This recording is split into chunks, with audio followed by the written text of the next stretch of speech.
Hello cancer, कैसे हैं आप सभी। आज मैं आपकी 5 से 30 नवंबर के बीच की प्रिडिक्शन करने जा रही हूँ, जिसमें हम नो कांटेक्ट और जो सेपरेशन में चल रहे हैं उनकी एनर्जीज एंड फीलिंग्स को चेक करेंगे।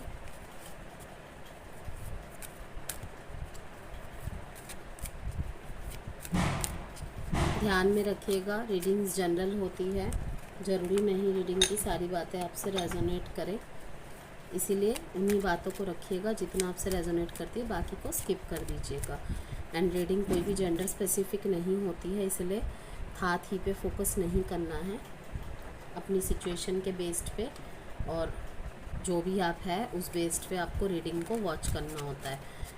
सन, मून, राइजिंग, वीनस नाम से, डेट ऑफ बर्थ से किसी भी तरीके से आप इस रीडिंग को वॉच कर सकते हैं। और किसी तरीके की पर्सनल गाइडेंस चाहते हैं तो व्हाट्सएप नंबर गिवन है वीडियो में, आप मुझसे मैसेज के थ्रू संपर्क कर सकते हैं। ये बहुत ज़्यादा टीम वर्क की एनर्जी आ रही है। ऑलमोस्ट 3-4 रीडिंग में टीम वर्क की एनर्जी बहुत आ रही है।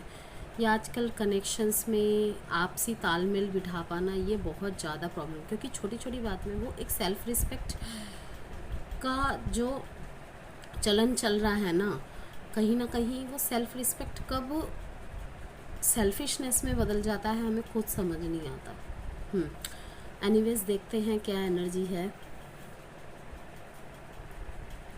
यहाँ पे। कैंसर, आपके रिश्ते में बहुत बाहरी लोगों का इन्फ्लुएंस है। बाहरी, जितना आप दोनों एक दूसरे से नहीं लड़ते ना, एक दूसरे की बातों से, उतना बाहरी लोगों की बातों से आपका रिलेशनशिप अफेक्ट होता मुझे नज़र आ रहा है। यस,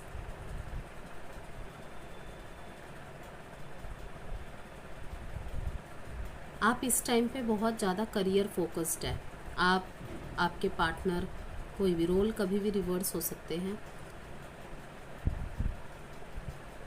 बहुत ज़्यादा करियर फोकस्ड है, क्योंकि इस सिचुएशन से ना काफ़ी ज़्यादा वो थक चुके हैं लड़ते लड़ते।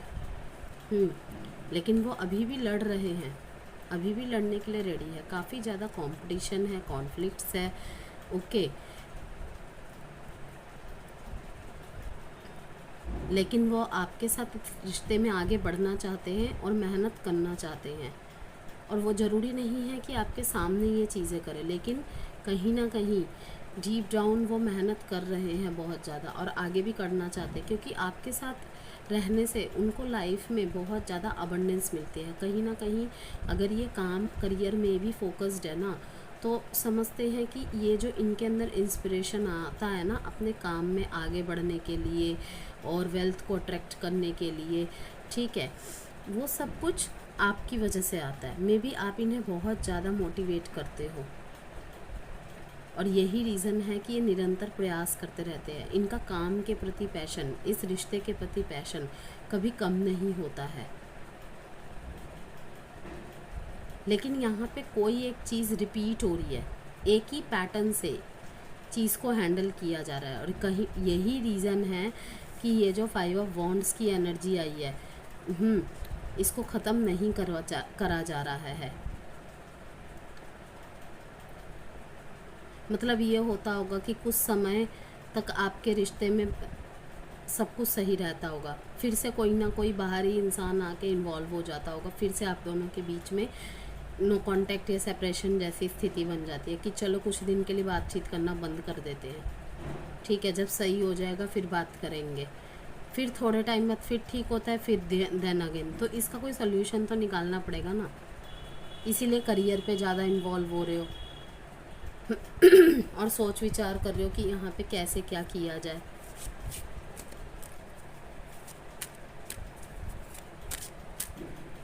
तो बैलेंस बनाने की ज़रूरत है। स्थिति से भागने से स्थिति सही नहीं होगी कि कुछ समय के लिए सब कुछ रोक दिया जाए, बंद कर दिया जाए, ऐसे काम नहीं चलेगा कैंसर। कुछ ना कुछ तो सॉल्यूशन निकालना पड़ेगा। Free yourself, it's time to take back control your full life. Okay, आपकी लाइफ को शायद कंट्रोल किया जा रहा था, कोई एक पर्सन यहाँ पे बहुत ज़्यादा लीड कर रहा था कि अगर चलना है तो मेरे तरीके से ही चलना होगा, या आप कह रहे हैं या तो आपके पर्सन की ऐसी एनर्जीज है। और इसी वजह से ये नो कॉन्टैक्ट और सेपरेशन की नौबत आई है, क्योंकि आप छोड़ना नहीं चाहते अपने पार्टनर को, आपके पार्टनर भी आपको छोड़ना नहीं चाहते, लेकिन ये जो रिपीट एनर्जी हो रही है ना कि एक जना सुनता जा रहा है और एक जना बोलता जा रहा है, ठीक है, वो मन ही मन में जो सह रहा है ना, मन ही मन में रख रहा है चीज़ों को, घुटता जा रहा है, इसीलिए मतलब कि चाह के भी छोड़ भी नहीं सकता, क्योंकि वो बहुत प्यार करते हैं आपसे या आप उनसे बहुत प्यार करते हैं, ठीक है, बहुत इमोशनल, बहुत अच्छी बॉन्डिंग है आप दोनों के बीच में, क्योंकि क्यों, पहली नज़र का प्यार है, ठीक है। यहाँ पे हो सकता है कि बिल्कुल कहते हैं ना पहली नज़र का प्यार, बस वैसे टाइप का ही कि अब जो है, जाओ जो हो तुम हो, अब तुम्हारे अलावा तो मुझे कोई और चाहिए ही नहीं, ऐसी एनर्जीज़ है।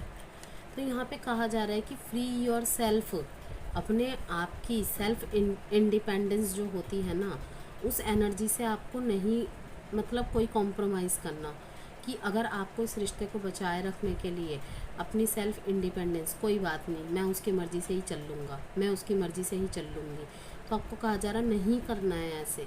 रिश्ता ज़रूरी है, लेकिन अपनी सेल्फ को कितनी देर तक कंट्रोल, जब आपका रिश्ता पुराना होगा, एक टाइम ऐसा होगा जब बस्ट होगी ये सब चीज़ें, फूटेगा आपके अंदर का दर्द, और जो भी आप सह रहे हैं फिर क्या करोगे। इसीलिए कहा जा रहा है कि ये जो वेटिंग पीरियड आया है ना हम दोनों के बीच में,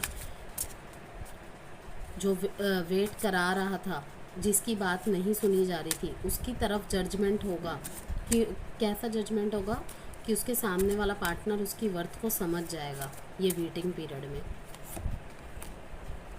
और शायद कहीं ना कहीं आप चाह भी यही रहे थे लेकिन दिखा नहीं रहे थे।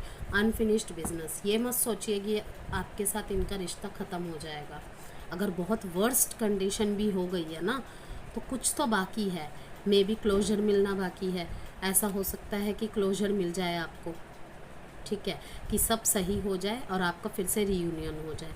और अगर सब सही नहीं हो सकता, आपको क्लोजर नहीं मिली है, क्लैरिटी नहीं मिली है, क्लैरिटी मिलके आप दोनों अपने अपने रास्ते में चले जाए, आपसे दूर होके इनको आपके होने का एहसास हो रहा है धीरे धीरे।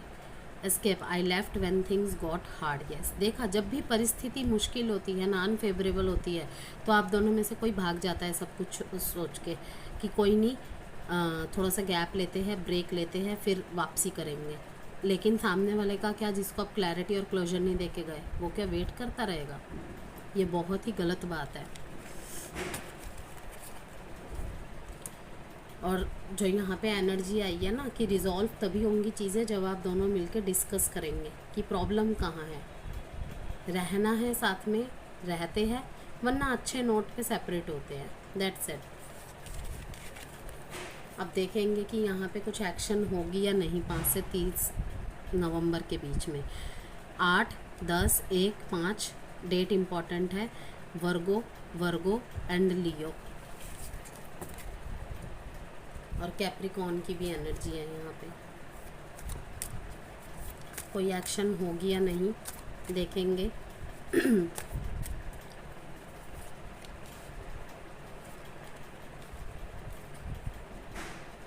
फिर से टीम वर्क का कार्ड आया है, ये तब भी आया था जब मैं आपकी फीलिंग्स एंड एनर्जीज चेक कर रही थी, अब फिर से आया है ये कि कुछ तो इक्वल गिव एंड टेक में प्रॉब्लम हो रही है, बातों का जवाब ना देना सही से, टाइम से जवाब ना दे पाना, ठीक है, मिलने बुला रहा है एक पर्सन, वो मिलने नहीं आ रहा, अपनी मर्ज़ी से आ रहा है जा रहा है, अपनी मर्ज़ी से कॉल करता है, कॉल पिक करता है, मैसेजेस करता है, मैसेजेस सीन करता है, तो ये एक टॉक्सिक ही तो है पैटर्न, और यही चीज़ चलती आ रही है, और यही रीज़न है कि आपके बीच में सेपरेशन आया है, लेकिन अभी भी ख़त्म नहीं हुई हैं चीज़ें, कर्मा यहाँ पे बैलेंस होगा, ध्यान में रखिएगा, ये साल ही शनि का है, सबके साथ कर्मा बैलेंस होगा, जिसने जिसके साथ गलत किया है और जिसके साथ गलत हुआ है, सब कुछ बैलेंस होगा। यहाँ देखिए, अनबायस्ड जजमेंट,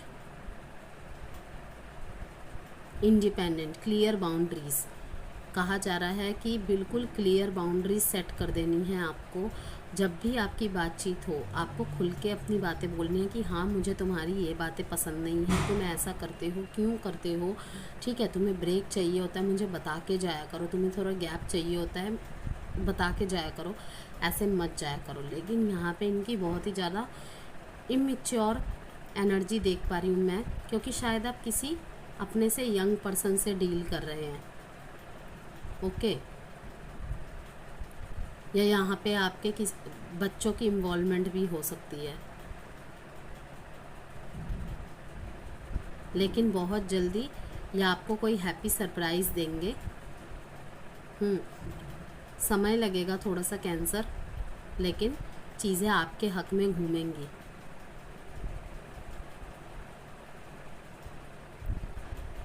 और अगर आपके रिलेशनशिप में बिल्कुल ब्रेकअप हो चुका है, अब कोई भी उम्मीद बाकी नहीं है, तो मैं देख रही हूँ कि न्यू लव आपकी तरफ आएगा। और उस समय आपका पास्ट लव भी आपके सामने बैक होके आएगा।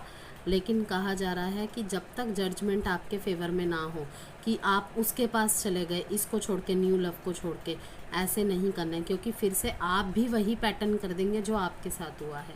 इसीलिए बहुत सोच समझ के फ़ैसला लेना है, ठीक है। यहाँ पे टीम वर्क की एनर्जी है कि बहुत ज़्यादा सोच समझ के चलना है।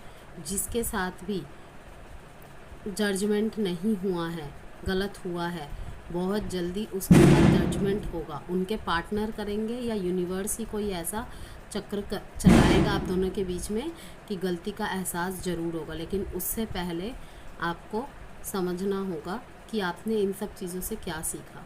हमेशा कहती हूँ learn from your lessons and then अपने लाइफ में आगे उनको ध्यान रख के चलिए, ठीक है।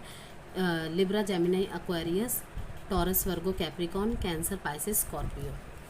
अब थोड़े से लव मैसेजेस चेक कर लेंगे।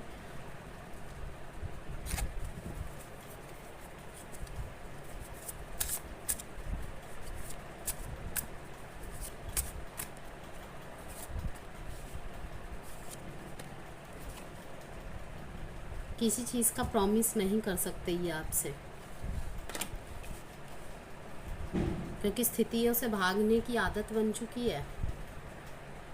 Don't wait for me please. Yes, यहाँ पे देखिए मैंने कहा ना, न्यू लव की भी एनर्जी आ रही है। यहाँ पे कहा जा रहा है कि मेरा इंतज़ार मत करो, I am scared of rejection. और यहाँ पे दूसरी एनर्जी आ रही है कि मैं रिजेक्शन के डर से डरता हूँ। मतलब कि रिजेक्शन के डर से ये वापसी करने से डरते हैं। मतलब कि किसी किसी के पार्टनर सोच रहे हैं आपकी तरफ आने के लिए, ठीक है, या आप उनकी तरफ जाने का सोच रहे हैं। लेकिन किस चीज़ से डरते हैं? रिजेक्शन से, क्योंकि ईगो हर्ट हो जाएगा। या फिर आपने जो सोचा है कि मैंने दोनों में से जिसने भी किसी को लंबा वेट करवाया है, ठीक है, और उनको कदर महसूस हुई है अपने पार्टनर की, तो उसके बाद डर रहे हैं। क्यों डरना? तो चाहिए ही नहीं, डरना तो चाहिए ही नहीं। अगर गलती की है, अगर छोड़ के जा सकते हैं, ठीक है, क्रॉस वॉचर्स एंड कैंसर दोनों में से जो भी है, तो वापसी आने में क्या शर्म आती है। मतलब इंसान को खो सकते हैं, लेकिन रिजेक्शन का डर वो बहुत बड़ा है, ईगो बहुत बड़ा है, रिश्ते से बड़ा है, पार्टनर से बड़ा है।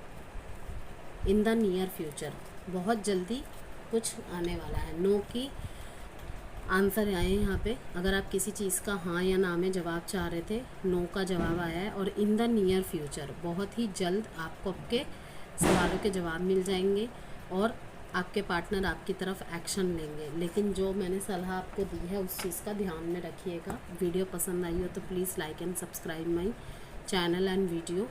Bye cancer.